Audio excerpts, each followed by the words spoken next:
I promise this is the only email marketing video you'll ever need, because I will teach you all of the fundamentals needed to make it your most profitable sales channel. Now, my name is Werner Brander, I'm the CEO and the founder of GrowTrigger. After building and managing 7- and 8-figure retention backends for over 50 brands and generating over $5 million in email and SMS attributed revenue on a monthly basis for our clients, I've developed a simple two-step system that's consistently driving more than 40% of revenue from email marketing. And this works whether you're making 10K or 1 million a month. The same fundamentals still apply. But before I get into it, there's something I have to say. If you can't watch this video till the end, then sorry to tell you, but you're probably not ready to grow your business. This is one of those you should give your full focus to, because if you're not making at least 35% of your revenue from email marketing, you're losing thousands or more every month. So let's dive right in, starting with the one thing you must do before you even have a chance of optimizing your email marketing. Alright, so step number one is the retention infrastructure health audit. And this is something you need to do before you even have a chance of starting to build a strategy and optimize your performance on the email marketing. You need to have a full understanding of what the current setup looks like, what is working, what is not working, what is already in there, what is missing, practical side, all that kind of stuff. And because any high growth retention marketing strategy starts with a deep dive to your whole retention marketing infrastructure and everything around it. So it's not limited just to your email, but it's also everything that supports it, supportive channels, the whole funnel, everything like that. And what I'm talking about here, this is not the average free email audit and what you see every email guru out there promoting, because this sometimes takes our team more than 5 hours to complete, and it's been worth tens of thousands, even hundreds of thousands of dollars for the brands we've done this for. And here you can see you have access to the whole audit document that we're using, with the full checklist, with the full mathematical calculations and everything that quantify your performance from here, because you have access to the doc as well. But I'm gonna also run you through like a live audit, like a summarized version of it, because obviously I'm not gonna run it through for 5 hours in this video, but I'm going to show you exactly how the audit looks like, how we usually do it for our clients, using this one client as an example that we're currently starting with because we haven't yet had the time to optimize these things for them. But I'm going to explain how we do the audit for them, and then based on the audit, we're going to then start optimizing the whole performance and the whole setup for them. But basically in this audit, we're auditing each of these key pillars of retention marketing, utilizing our health score checker that quantifies the performance of each aspect of your retention marketing with a score between 0 and 100. And the health of each section is measured with a checklist that you can see an example of here, and also when I start to go through this. So this is how the dashboard looks like. There's all of the key areas of email marketing here, also SMS marketing, and then you're getting quantified performance on each of these pillars. So deliverability, flow automations, campaigns, core technical setup, SMS setup, subscriber list growth, etc., etc. And then for each of these, you can see the current score, and then there's the target score at least at 90%. And then once you have the checklist done, you can basically see what is the current score, and then you can see what is currently good, what is not good, and then those things that are not optimized, we can start to work on those and start to bring this score higher up. So it's really like a quantified way of looking at your email marketing, and then it acts as the whole baseline foundation of okay, this is the roadmap that we need to follow to get our score to the higher level. And once we are there on all of these aspects, then it's also going to be naturally at that point we're naturally going to be at a higher performance from email marketing as well.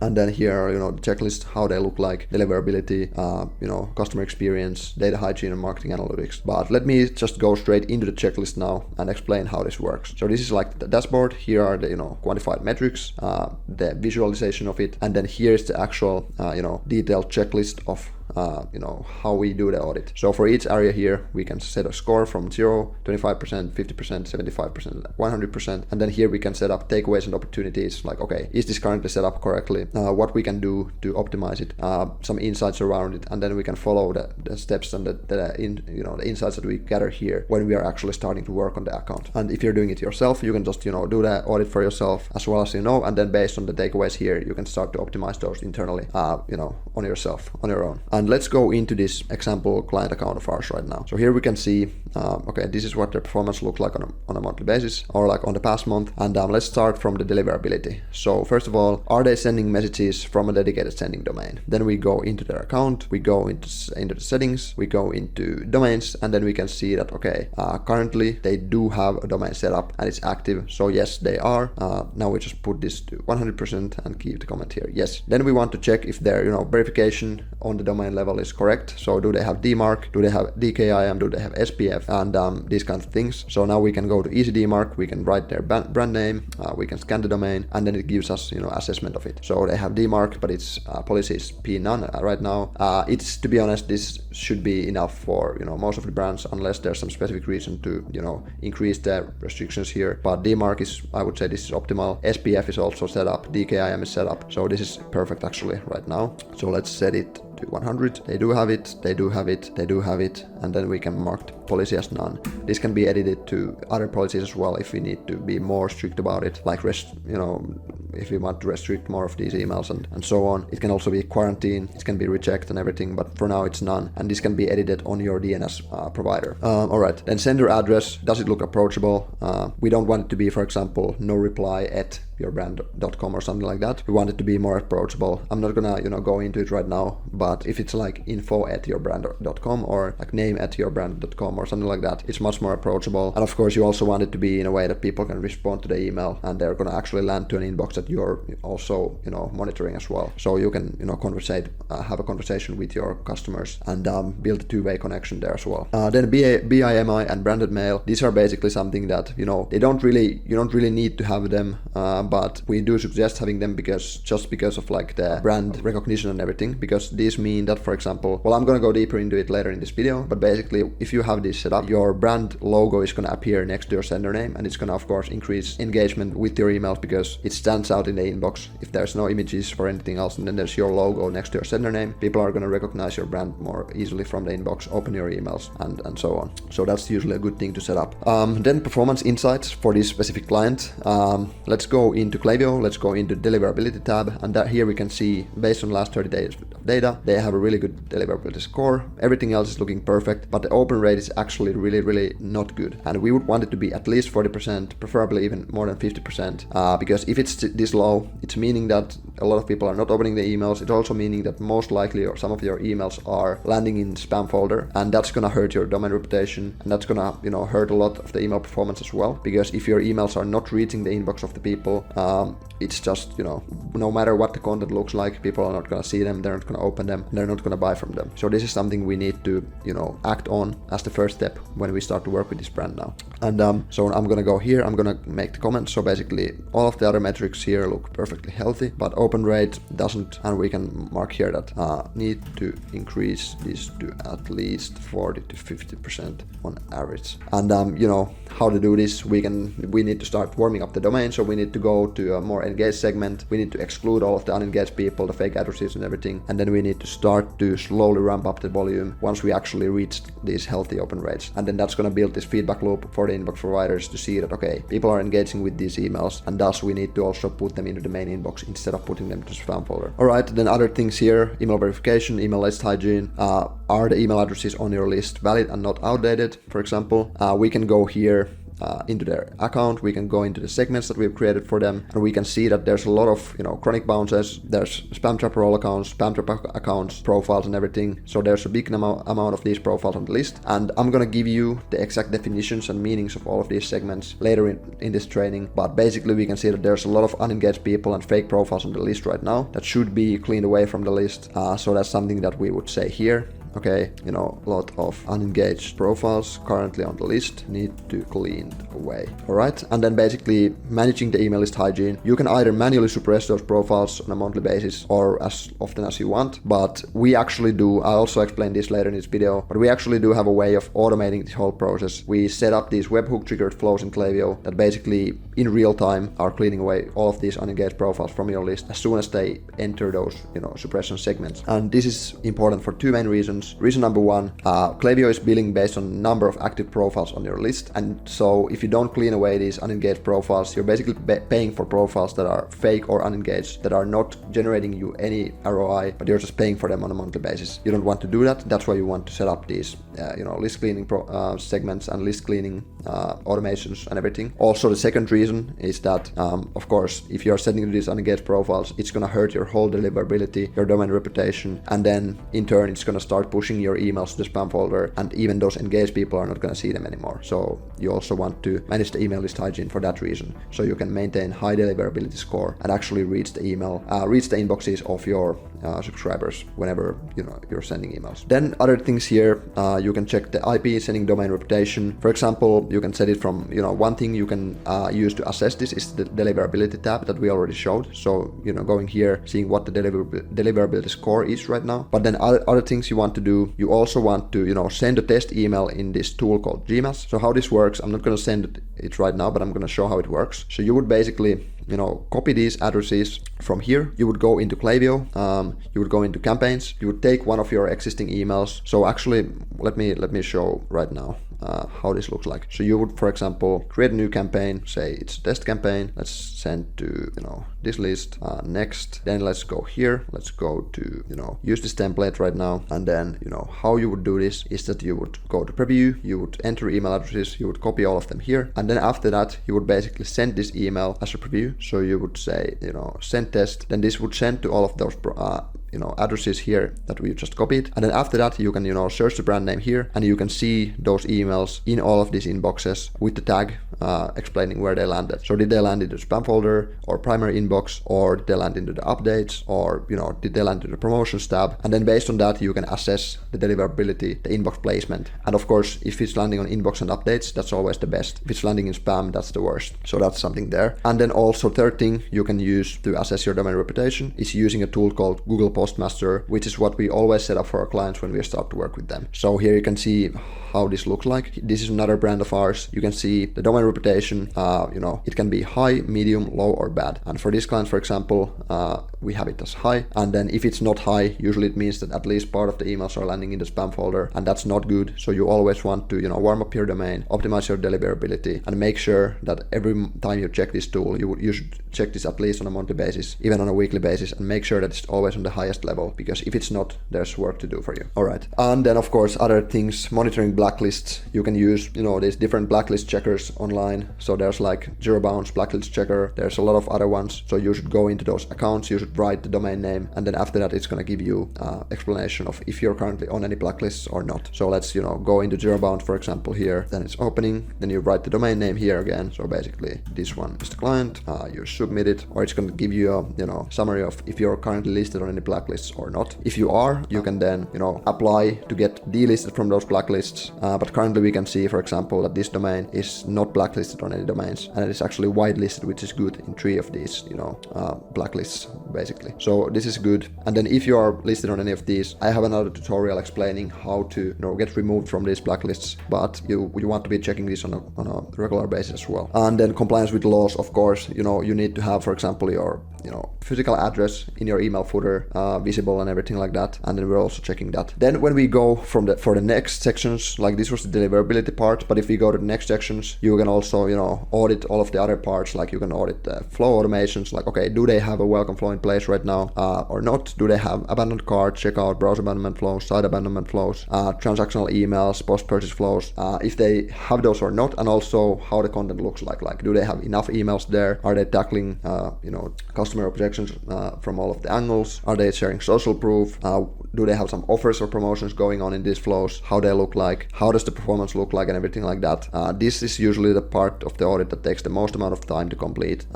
I'm not going to go into it right now, but basically in the next section I'm going to explain our strategies of how to set up these flows and everything. So usually you can mirror the current setup against those suggestions that we usually recommend having, and then you can give comments here like, okay, welcome flow, is it long enough? What are the time delays looking at? Is the content conversion optimized? What does the numbers look like? Do we need to optimize something there? And then the same thing for all of the other flows. Maybe they don't have like site abandonment flow, so we would say adding a site abandonment flow or something like that. And then you would go through all of the other ones here as well and think about how they make sense for your brand or if they don't make sense. And then the same thing for campaigns, for example. So let's say For this brand, for example, we can go right here. We can go to the campaigns section. We can take a look at the current campaigns, how is it performing. We can see that, okay, they're generating a lot of revenue with the campaigns. The open rates are really bad. So this is what we need to work on to, increase the revenue much further. So if we can, double the open rates, we're probably going to have a big impact on the, placed order rates as well.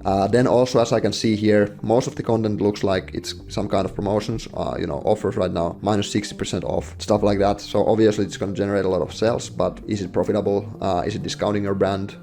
That kind of stuff is something that you need to think about as well. And, based on our strategies, I'm going to explain those later in this video as well, but we would make a lot of, changes in this content calendar probably. And here we can, comment all of those, like sending cadence. Are they actively sending these? They are. Usually we recommend like 2 to 4 campaigns a week at least. They are currently reaching that. Content topics, I would say right now it's not that good. It's mostly discount focused. Message type, they're sending only email at the moment, so adding SMS into the mix would be important. And SMS is usually good for like urgency messaging only, or not only but mostly. I would say email is the most amount of communication most communication you want to focus on email, and SMS is only for like retargeting or urgency messaging or something like that. Maybe like final call for promotion or something like that.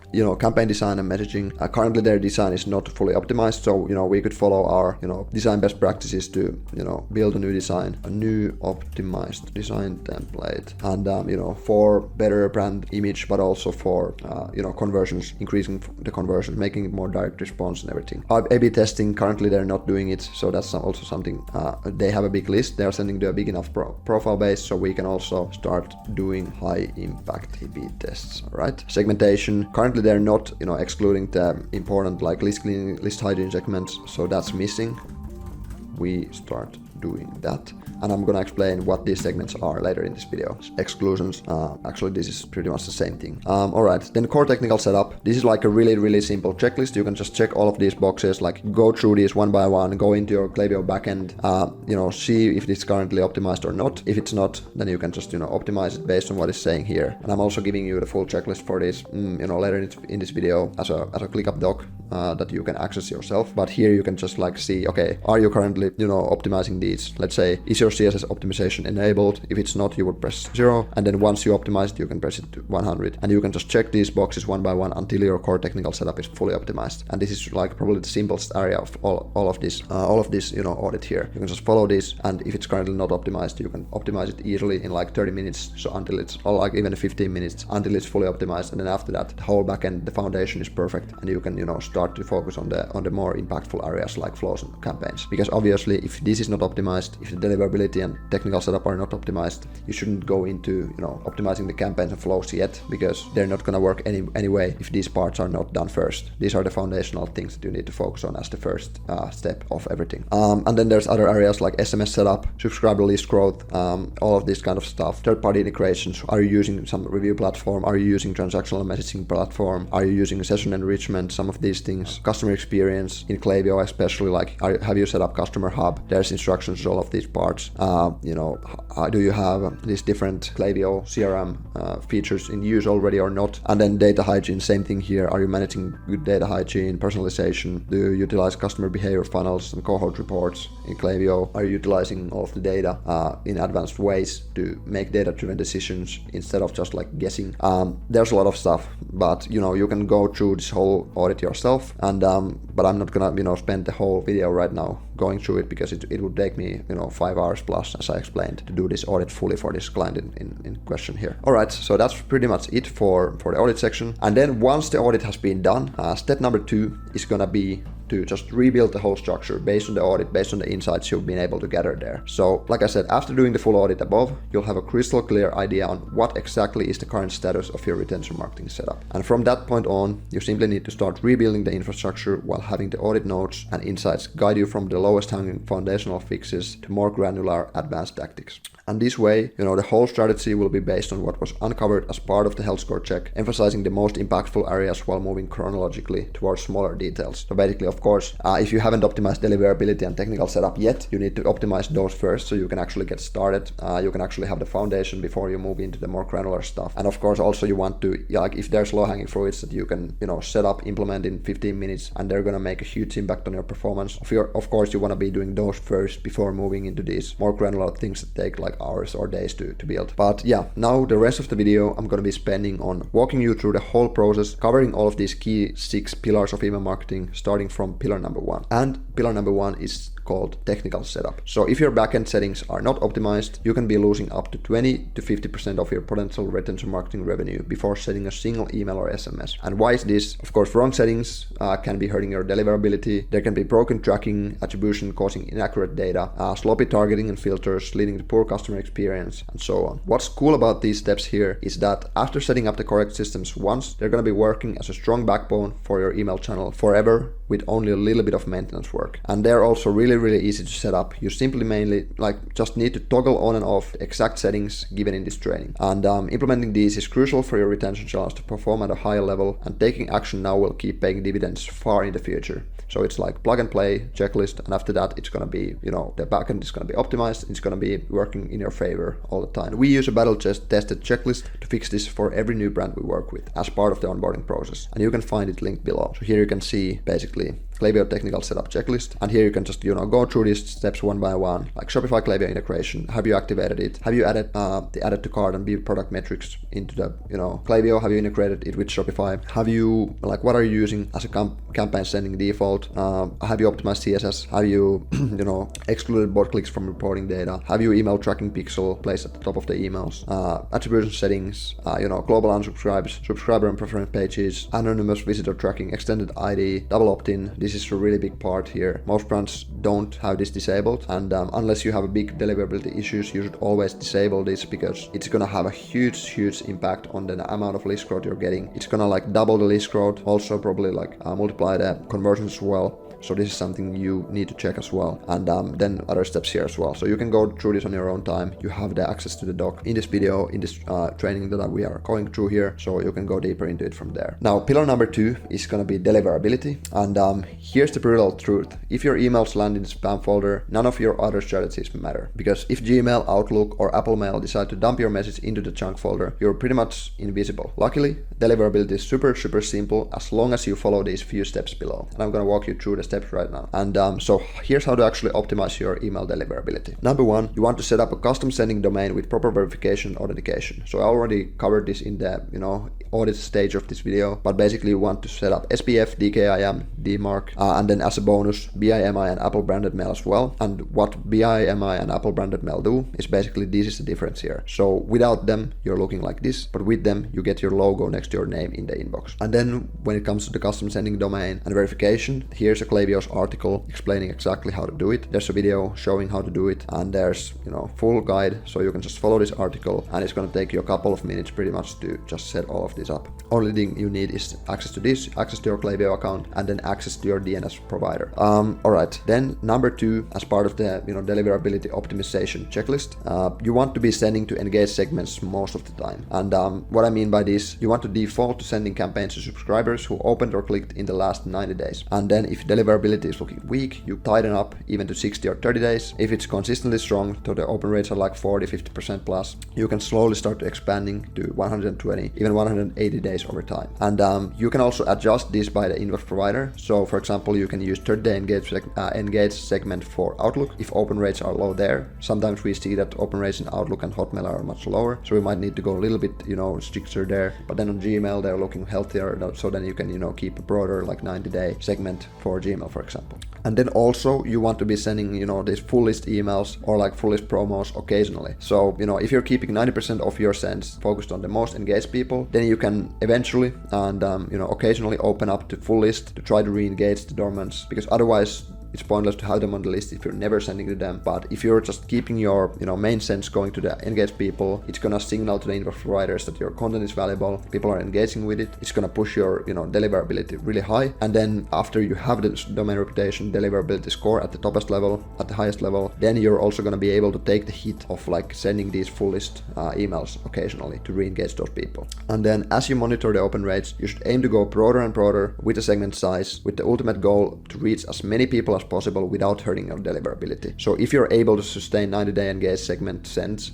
with high deliverability, you should slowly expand it to higher and higher, like not 120 days for example, because if you're still able to sustain that, you're also going to be reaching more people, and then this way you're both keeping your emails in the inbox, but you're also maximizing the number of people who are seeing your emails, and as a result the revenue potential from your emails as well. Now step number 3 is to exclude the right people. So how to do this? We have a Klaviyo segmentation checklist here. You also have access to this, so you can see this checklist here. This contains all of the segments that you need for clean data and more accurate analysis, and also for just like optimizing the segmentation, cleaning away these profiles from your list, excluding these fake profiles, unengaged profiles from your sends to maximize the domain score and everything. You have all of the segments and all of the definitions for each of these segments right in this doc, so you can just access this on your own time. But I've linked it here. I'm not gonna go through all of it right now again, but it's all yours. Use in any way you wish. And just as a summary, these are like the key exclusion segments that we usually exclude from the main sends. So global exclusion segment is basically like people who are currently going through the automated flows. We don't want them to go through the campaigns at the same time because we want to maintain really smooth customer journeys. We don't want these to be overlapping with each other, so we usually want to exclude those. We also want to exclude spam trap role accounts. So these are basically like fake accounts, maybe like email addresses that are not being managed by one person, or they're like 123@gmail.com or some of these fake profiles or stuff like that. Suppression segment also contains people who you need to be suppressed. Maybe they haven't engaged with your emails in a long time. They've gone through your sunset flow, for example, without still engaging. You need to be suppressing them away because they're not interested in receiving your emails anymore. Chronic bounces, profiles that are bouncing all the time, multiple times over all time. You want to clean those away because if you're getting a lot of these bounces, they're also going to hurt your domain reputation. Recent bounces, also if an account has been recently bounced multiple times, maybe it's because their emails might be their inbox might be full or something. You want to exclude them, and then maybe they don't bounce anymore after that. They get back to your sends, but for time being you want to be excluding them. Spam traps are basically also like these fake addresses.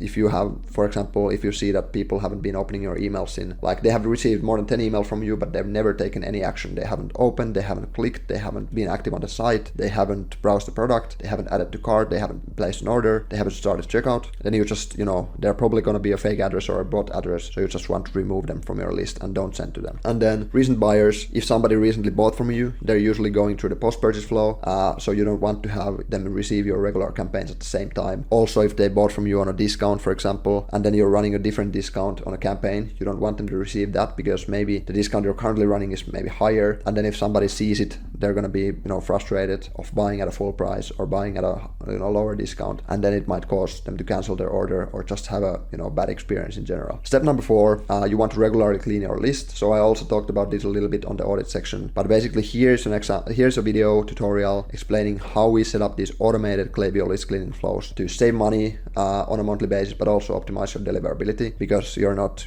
paying for unengaged profiles on your list, but you're also not having to send to those because they're being cleaned away all the time. And again, here in the checklist you can find all of these segments, how to build them, but once you have built them, you can just build these flows and then they're going to be automatically cleaned away from your list in the real time at all times. And here are the key segments that you want to be cleaning away as a default. So SMS suppression segment, spam trap role accounts, never engaged in 120 days, suppression segment for emails, chronic bounces, and then spam trap segment as well. And step number 5, you want to monitor your engagement signals like a hawk. So open rates matter more than ever for the inbox placement, and you need to be aiming for consistently high engagement to create a positive feedback loop with the inbox providers. And here you can see the benchmarks. So with Klaviyo, actually the open rate 33 is even not good, so you would want it to be above 40, above 50, like this for example here. Click rates optimally at least 1% to have a proper engagement signal for the inbox providers. Bounce rates, you usually want to keep them at least below 1%, but usually with our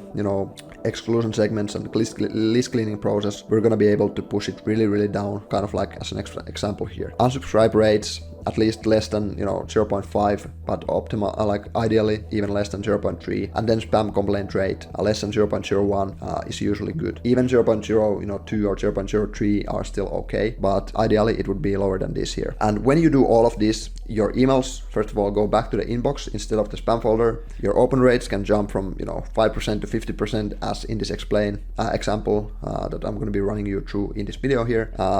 And then, more people are going to be seeing, clicking, and buying from your emails. And then suddenly, the same strategy that you used to generate no sales at all is actually working really well. Because like I said, if nobody is seeing your emails, if the emails are landing in the spam folder, whatever you do, the strategy doesn't matter because it's not going to perform anyway. People are not going to see the emails. But when you optimize the deliverability, more people are going to see the emails, more people are going to open the emails, click the emails, and also, buy from them. And we've seen this play out countless times because this is one of the most common, issues and problems that brands have when we are starting to work with them. And for example, in this video below, I'm going to be showing you how we took one of our e-commerce clients from $0 in monthly revenue to $30K in monthly email revenue in just 30 days after fixing their domain reputation. So it was really bad, and then we fixed it, and then after 30 days of fixing it, we got from 0 to 30K in email revenue in a monthly basis, and even much higher in the upcoming months after that. So you don't want to ignore this one. You simply can't grow your email channel if your deliverability is broken. So now, just a quick reminder, if you run an e-commerce brand that's making at least 30K per month and you want us to run an entire retention marketing health check on your store, kind of like the one that I shared you above in this video, then click the link below or the first link in the description of this video to book your call now. In this call, we're going to be analyzing your current retention marketing performance, identifying growth opportunities based on our experience with hundreds of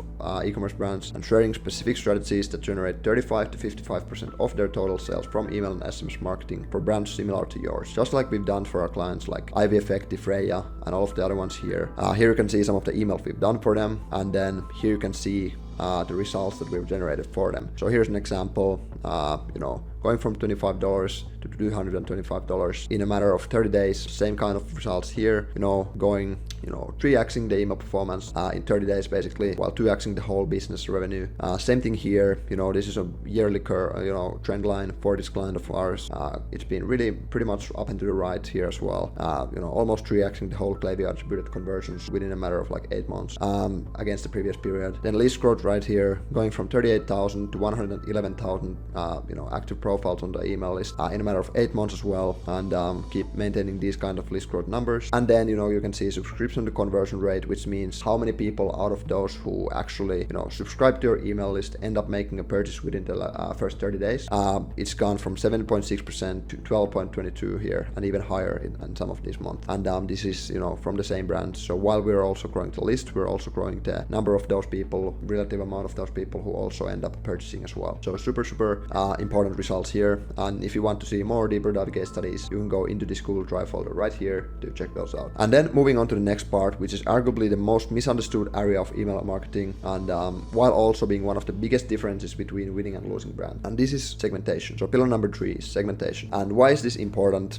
Basically, it's important for 2 main reasons. First of all, for sending targeted email communication, and then second of all, understanding your audience better. So basically data analysis. And before sharing our plug and play segmentation strategy, there's one key concept you need to understand, which is the difference between lists and segments. So list is a static list of people who have shared their emails with you. For example, your newsletter list. And then segment is a dynamic group of profiles defined by a set of conditions. For example, people who are in your newsletter and have made one order over all time. And for clean and accurate data, you only want to have one master list that contains all the profiles who sign up to your email. And then you can further segment these people based on the source property in your Klaviyo account. So for instance, people who sign up through your pop-up are going to have a different source property than those who sign up to your Facebook lead ad or something else. And then you can segment the pathways for those people based on where they signed up from. And then once you have a master list, you can easily analyze your monthly list growth rate and segment the list further. You can get our full e-commerce segmentation strategy with the exact segment definitions from the checklist below. So this is the one I already showed you previously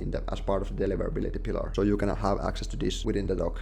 Then let's move on to pillars number 4 and 5, which are going to be list growth and automation setup. And I've combined combine these two pillars into one because they are closely tied to one another. And pillar number 4, list growth, which basically means like the email signups. And list growth is undoubtedly the highest leverage individual aspect you can focus on when it comes to email marketing, because the more people you have entering your list, higher the revenue potential of your email marketing is going to be. As an example, for many of the brands we work with, their email sign-up rate has been close to 1-2% at the start of our partnership, which is pretty much at or below the industry average. And then by following the best practices and optimizing over time, we've been able to reach a sign-up rate of at least 6 to 12%, sometimes even 20 to 40% for some of the clients. What this means in practice is that we've basically 3x to even 20x their email list growth, leading to 3 to 20x higher revenue potential as well, straight out of the gate. So this is super impactful stuff here. And then pillar number 5, so the email flows, which means the marketing automations. And with this, I mean all the automated email sequences, all the automated SMS sequences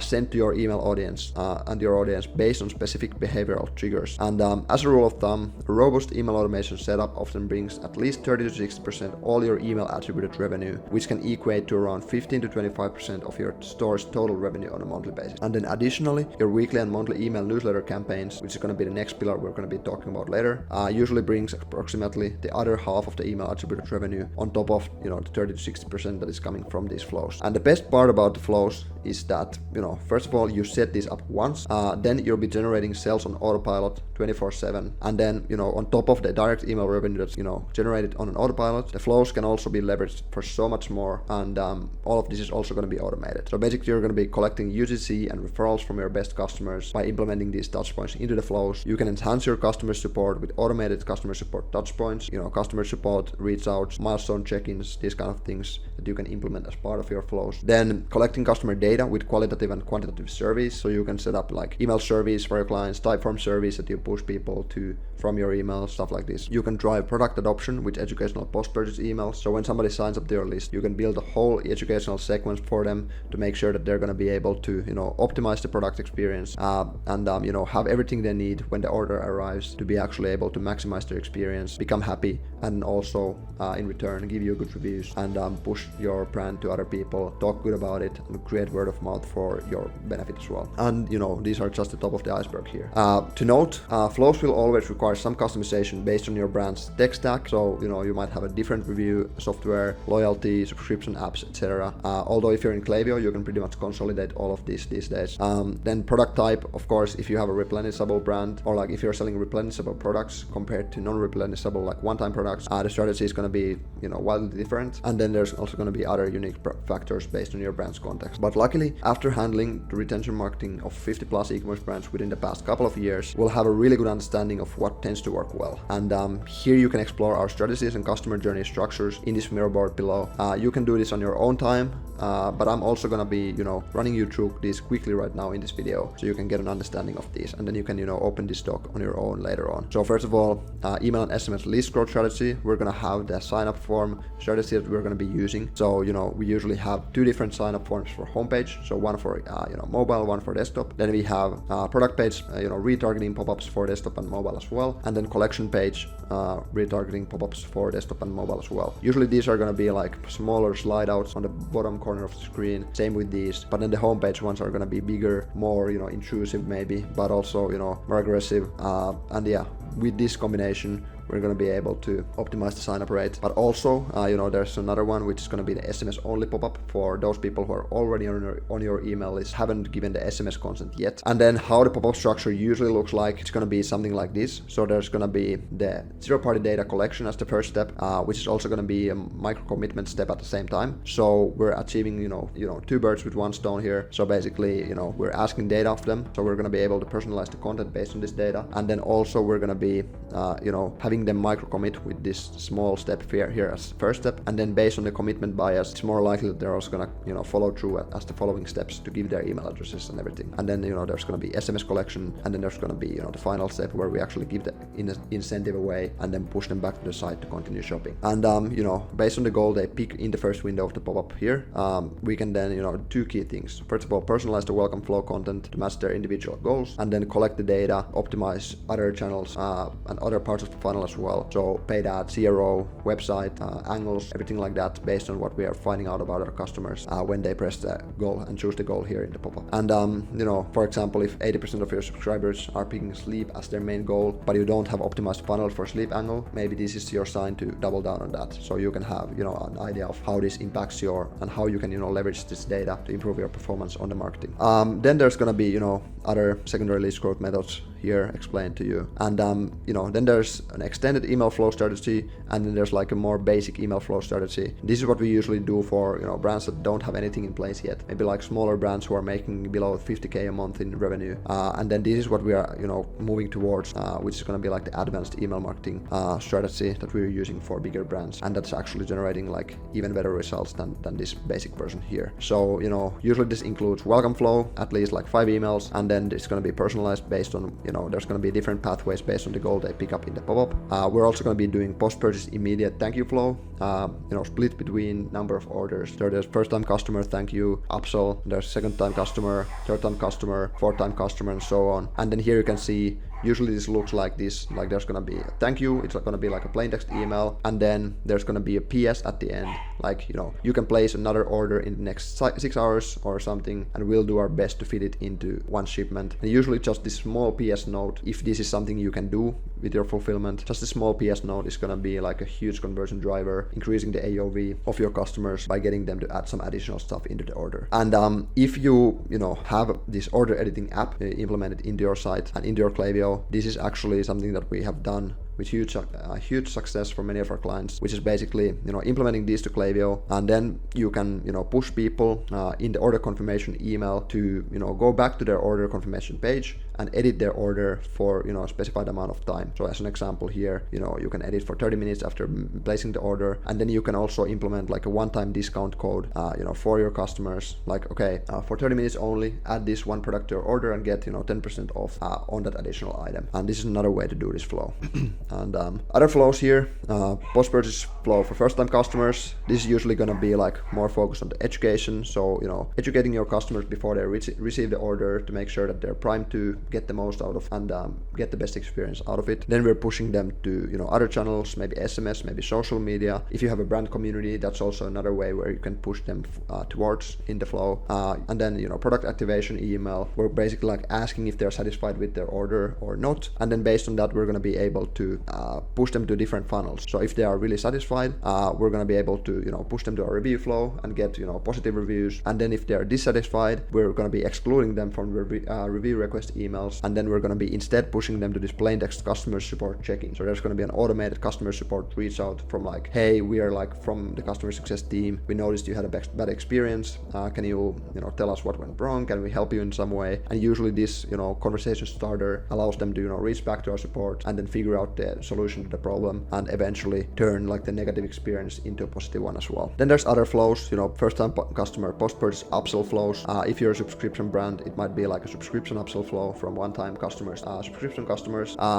Then you have other flows, post-purchase for second-time customers, second-time customer post-purchase upsell flow, post-purchase flow for third-time customers, which is going to be more like a loyalty flow. And then, moving on to purchase recovery flows. So site abandonment flow for, people who have been active on your site but haven't browsed any specific items. We're going to be like guiding them, find their optimal product from the website. So help them, make a decision because they have been just on the site but they haven't really found anything specific yet. Then browse abandonment flow for, people who have been browsing on your site, a specific product page, but they haven't, added to cart. Then there's going to be cart abandonment flow for people who have added to cart but haven't started checkout. And then there's going to be checkout abandonment flow, which is pretty much the duplicate of this cart abandonment flow here, but it's just for people who have already started checkout, haven't placed an order. So the difference here, usually brands only have, like most brands that we audit, only have one of these flows in place. They have a cart abandonment, like they actually have a checkout abandonment flow in place, but they call it cart abandonment because that's how, for example, Klaviyo explains. But they don't have like both of these flows by default. In order to optimize your performance, you need to have both of these because otherwise you're only reaching people who reach the checkout stage, but you're not, targeting those people who only add the cart but don't reach the checkout stage. And there's gonna be like maybe 1/3 of the people who are gonna, end up in this stage. So unless you have both of these flows in place, you're missing out on a lot of potential that you could, increase by just duplicating this flow for this different trigger. Then there's gonna be a win-back flow, which is basically for customers who have been buying from you before, but then they have since lapsed, and you want to, re-engage them, remind of your value proposition, and eventually get them back to buying from you. And here's like an example of how this might look like. It could be like a personalized email, kind of like this DuraDra example. What do you have to lose? Jack, the founder, is talking here, explaining more about the brand, reinforcing the value proposition, reminding of the brand, and then giving like a personal discount at the end, and then signing off as with his image, with his signature, and then adding a CTA shop now. And then there's going to be sunset flow as well, which is going to be the final main one for those people who have been on your list for, let's say, 4 months. They have previously, or like they have been on your list for long, they have previously been opening your emails, but then in the last 4 months or something, they haven't been opening any of your emails anymore. You want to reach out to them and you want to ask them, hey, do you still want to stay on the list? If you do, click here. If you don't, we're gonna clean you away from the list. And this way we're gonna again be able to clean those people out, save on Klaviyo costs, and also optimize the deliverability by getting out those people who don't want to open your emails. Then there's gonna be exclusion property fallback flows, which are basically these flows that we build. Like I have an explanation of them here. I'm not gonna go too deep into it, but these are just like these data hygiene flows that allow us basically exclude people from other flows when they are ongoing, like going through another flow. So for example, if somebody's in a welcome flow, we're gonna be pretty much like excluding them from everything else at the same time. So when they enter the welcome flow, they're getting this property called welcome flow as active. Then we can also like exclude those people from all of the other flows, so they're not gonna go through any of the other flows at the same time. Also, they're not gonna be receiving our campaigns. And then at the end of the flow, they're going to be updated to welcome flow inactive, and then at that point they're going to be able to receive other communication again. This allows us to keep the customer journeys really smooth, but it's also going to allow us to not send overlapping communication from 2 different customer journeys, 2 different flows, or like campaigns and flows at the same time, and just make the customer experience much better like that. And then we also have the list cleaning automation flows. So this is what I already explained before. I have the video in the doc explaining how this works, how to set this up, but this basically is a webhook triggered flow that allows you to automate the whole list cleaning and suppression process by automatically cleaning out those fake and unengaged profiles in real time from your list as soon as they entered. And you can see here there's basically 6 of these that we usually build, and in this instruction here and also in the video that I linked in the doc here, you're going to be able to see how this process is done. It's really simple, just following the plug and play instructions. In the video you're going to be able to build those for yourself unless you want us to help you do so. Alright, that's pretty much what I'm going to be going through from the list growth and email flow strategies right now, but you have access to this doc again, so you can go deeper into them, read all of the specifications of all of the flows, emails in each flow and everything, to understand what does an optimized email setup look like in terms of like email sign-up forms and everything. And another point regarding the flows and sign-up forms, zero-party data and personalization to optimize your list growth and flows. And this is an example of like how it looks in its most advanced. So for example, for this client of ours, we have 7 different data points. So we have the default pop-up, which is talking about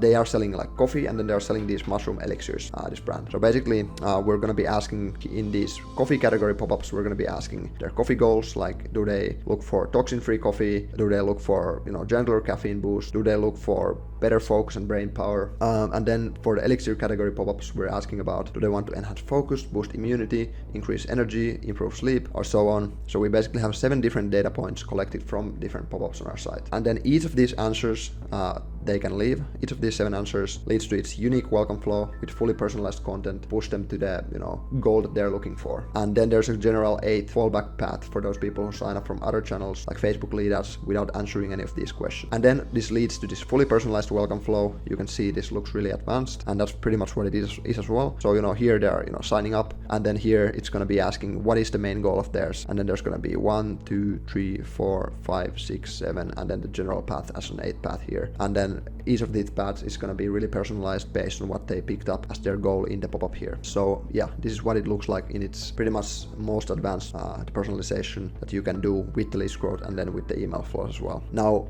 Step number 6, pillar number 6, basically the main final pillar is email campaign. And most e-commerce brands fall into one of these two traps. First of all, they either barely send emails, maybe they send once every few weeks, or the second thing, they only hit send when there's a discount or a sale to push. What's the problem here? Basically, your customers are only getting, your customers are getting hit with hundreds of marketing messages every single day. And if you're only showing up when you have a promotion ongoing, you're invisible for the rest of the time. And worse, you actually become just another brand asking for money. And then you're also going to be attracting those type of, discount seeking customers as well. And what is the result here? It's pretty much killing your margins. The biggest misconception around email marketing is that sending more emails means sending more sales emails. But that's actually the fastest way to fatigue your list, end up in the spam folder, and then devalue your brand reputation. And this is, for example, one thing I mentioned in the audit that I was doing for the brand earlier in this video. So what are the winning brands actually doing in 2025? They're actually sending more emails, but with a completely different approach. They're leading with value and education, they're entertaining and empowering their customers, and they're building a connection first and then only selling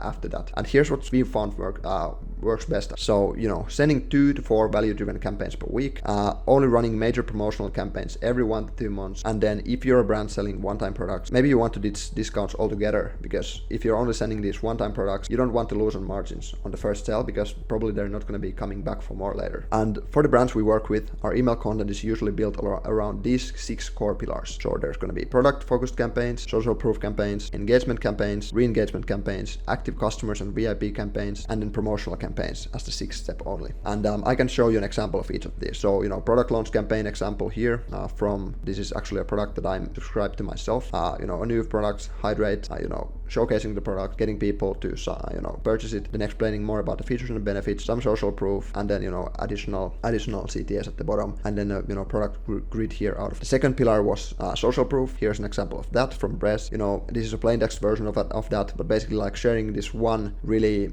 detailed, really good customer testimonial, customer response in this email as a quote. And, this is an example of what a social proof email might look like. It could also look like a PR mention or whatever, like a social proof grid where you have like a designed email with different customer reviews. But, this is one really good out of the box example of like a highly performing social proof email. The third category was engagement. And this can be so many different things, but here's an example of what it can be. For example, this is our client Effecti. This is a flowchart email. So we're trying to get people to engage with the email, click it, and so on. So, we're building this flowchart, meet your perfect match from Effecti selection. And then there's like, what's your main health goal? Is it weight loss or longevity? And then there's different products, different goals. Are you looking for powerful metabolics? Are you, do you need an energy and longevity boost? And then they're going to be giving you specific recommendations. Or if you're looking for something different, then you follow the, arrows here, and then you find a solution there. This is also a really good email to use for site abandonment flow. If somebody lands on your site but they don't browse anything, they're kind of like looking for guidance on what to buy. And then if you send this kind of email for them, straight away guide them to, press one of these, go to the product page, and then after that, they're either gonna purchase or then they're gonna, get hit with your browser abandonment flow next, and then just gonna go deeper and deeper into your funnel after that point on. The fourth pillar here was re-engagement. So, winning back lapsed customers with clever angles, not just discounts. And this is the same thing that I already showed you on the flow side, on the win back flow side. Usually, if you are sending out re-engagement campaigns, the same kind of angle also works well here. Then, loyal customer, active customer, VIP customer campaigns might look like, here's an example from one of our clients. This is like sent for those people who have bought 3 times from us at least. So basically, we're going to be asking, it's like a qualitative survey email basically. We're asking them what's keeping them coming back to our brand. So basically, we're trying them to respond to the email explaining like why are they buying all over again from us. We're going to then be able to utilize those insights to optimize our funnel further. Also, we're going to be able to get those responses from them, use them as testimonials and so on. And then also like here, we're kind of like giving this loyalty reward for them as incentive for responding to us. So basically, we'll add 120 euros in your account as credit as a thank you. Just reply here to get started. And then the 6th pillar, the final pillar here, is a promotional pillar. So if you're sending a lot of these other content pillars all the time, then the promotions are also going to be performing better at the end. And here's an example from Effecti again. One of the best performing promotional angles that we're using and sending is this account credit added angle. So basically making it look like an automated email, like saying, okay, you have this amount credited to your account. It's expiring in, you know, this day, and this is your last chance to use this credit.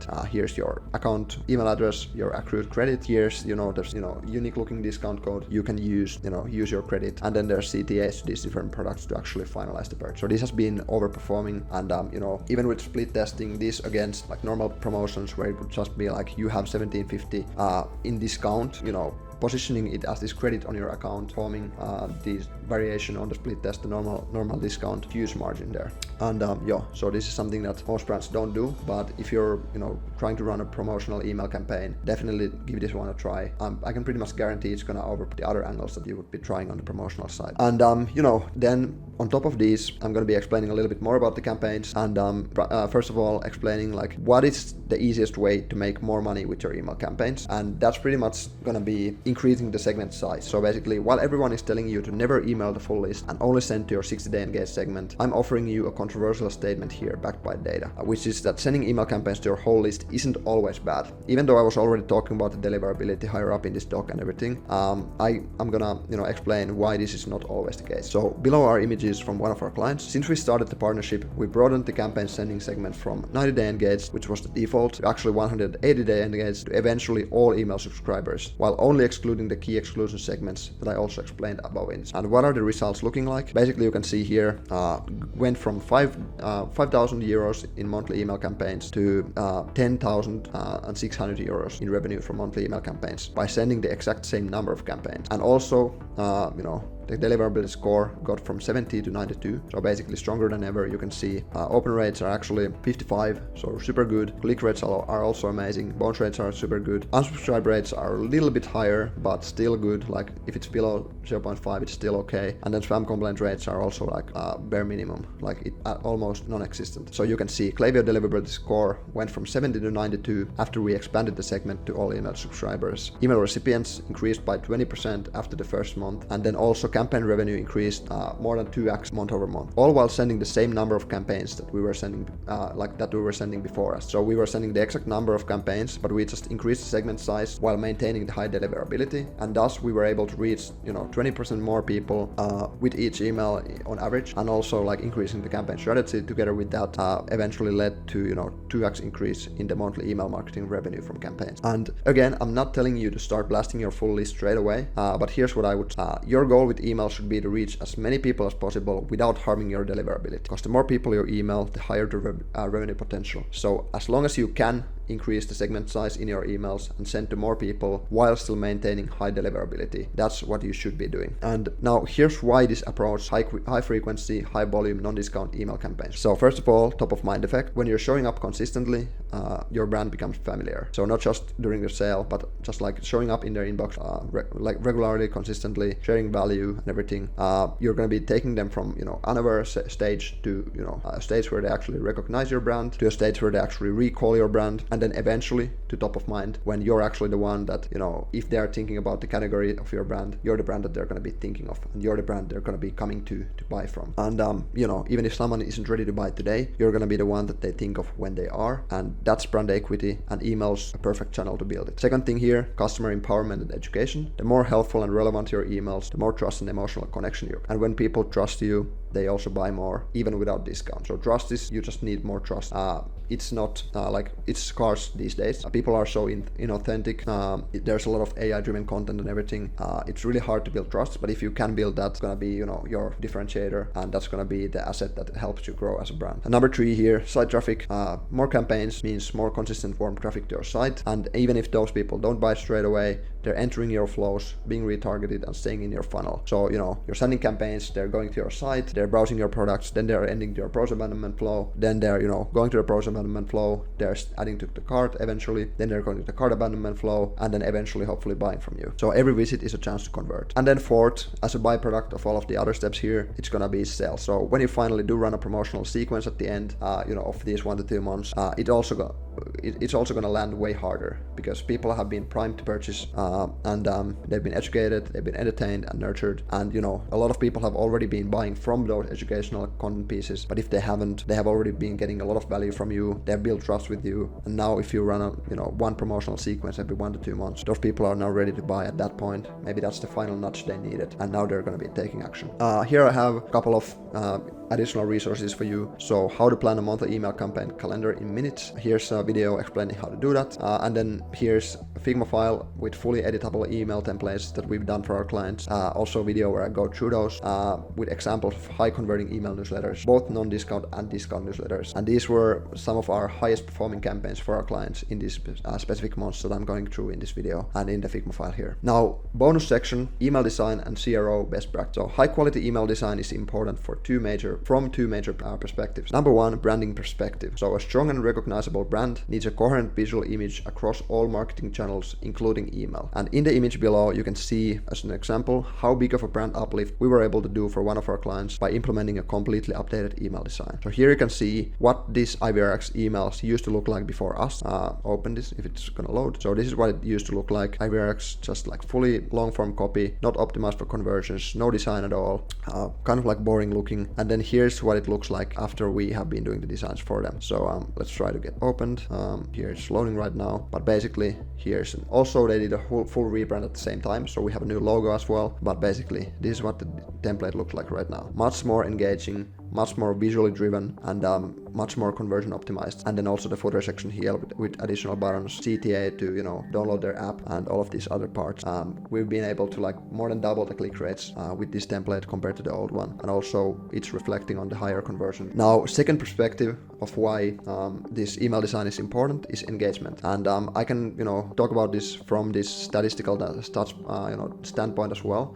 So here's Litmus survey in 2022. People are spending according to that survey, people are spending just 9 seconds on average looking at an email. 30% of emails are looked at for less than 2 seconds. 41% are looked at for 2 to 8 seconds, and then only 29% are looked at for more than 8 seconds. In other words, you don't have a lot of time to grab your reader's attention and get them to take action. Thus, your goal should be to make your emails as quick and easy to digest as possible. And high converting email design is therefore about much more than aesthetics. And in this image here, you can see the most important elements of high converting email design. And then here you can also see like a full deep dive carousel post where I explain this further with step-by-step tutorials and instructions. And but here's the example of high converting email design and the anatomy of that. So let's open this. This is one from Dr. Squatch. I really like their email design. Here's the hero section. So it contains the logo, then like a bolded headline, short description copy of like 1 to 2 sentences, then above the fold CTA, which means that whenever somebody opens an email, the email design or like the email CTA is straight away above the fold, so they don't have to scroll at all. They just see that the CTA straight away. They can click it and they can go to the site without having to move down the email, and that's already going to be like a big click-through rate increasement by just doing that. And then hero image after the CTA, or sometimes it's just embedded into the whole section here is embedded into the hero image. But yeah, this is pretty much like the anatomy here. Then the content section should be like a subheadline, then really concise copy, engaging visual, and then a second CTA at the bottom. So this should be like a infographic of for example, this explains the features and the benefits of this product by having a showcase image of it, and then having these arrows with the features and benefits connected to the product itself. And then there's going to be a second CTA after that section. And then an optimized footer section, what it looks like. It should contain like the category links. So basically, as I already showed you here, I think this is a better example. It should contain like the category links like this, so people can if they have gone through the whole email but haven't clicked anything, now they're at the bottom. You want to give them a final chance to go to the site wherever they want to go. So you want to have the category buttons, then you want to have the social media icons, so you can push people their social medias as well. In this case, we also have a referral program, CTA here, kind of like as part of the category buttons. And then we have a CTA to also, shop the app or like, download the app. Then we have trust badges. Usually we have trust badges in a way that we have like maybe like a review, like, this many 5-star reviews, or maybe we have like free shipping or something like this. For Ivy in this example, we just have like top rated on Trustpilot, this kind of trust badge implemented into the footer here. And then we have questions, we're here to help. Just reply back to this email. So we have like a contact us section on the footer as well to push people to contact us. Sometimes we have a button instead, like contact us button, where people can press the button and then they're going to be landing into our contact us page on the website, or they're going to be landing into this mail to support link that allows them to just press the button and then respond to us, start the conversation from there. But that's pretty much like the high converting email footer section. So like I said, it should be category links, contact us details, social media icons, and then at the end, of course, like the legal requirements as well. So unsubscribe link, physical address, and then potential like a view in browser link or something like that. But that's pretty much the high converting footer section anatomy. And then a couple of other useful email design layouts, which are going to be helping you to smoothly guide your readers through your emails. And I can show you a couple of the highest performing layouts that we use time and time again in our email designs. Number one, reverse pyramid. With this, the goal is to funnel attention to the CTA with hook, body copy, and then call to action. So here's an example of one of our clients' email designs that we did for them. Basically the headline here, then the description, and then the CTA above the fold. And all of this is like kind of funneling your eyes towards the CTA and eventually press it. And this structure is usually really good for optimizing the click rate. Then there's going to be zigzag format, which is a good option for showcasing multiple images and CTAs or text blocks in well optimized format. So here you can see another example from another client of ours design. So this is like a blog showcase email. We're showing different recipes. There's iced latte, iced americano, cold brew, Thai iced coffee, Dublin iced coffee, and they're just gonna be like going this zigzag format. So instead of having all of these on one side, we go in this zigzag format for image and then for the CTA and description copy as well. Then the third format here, F pattern, placing the most important information on the top of the email or on the left side to make your content easily skimmable for people with short attention, which is pretty much everyone these days. So here you can see example as well. This is not from our email, but this is an example to prove the point. Like, okay, there's more important information here, and then the information decreases at the bottom when you're going to the bottom, and then at the right side you have less. So it's kind of like going like this in this F format. And then other layouts, I have these implemented here as well. Some header layouts that you can use, like different kinds of hero section layouts for emails.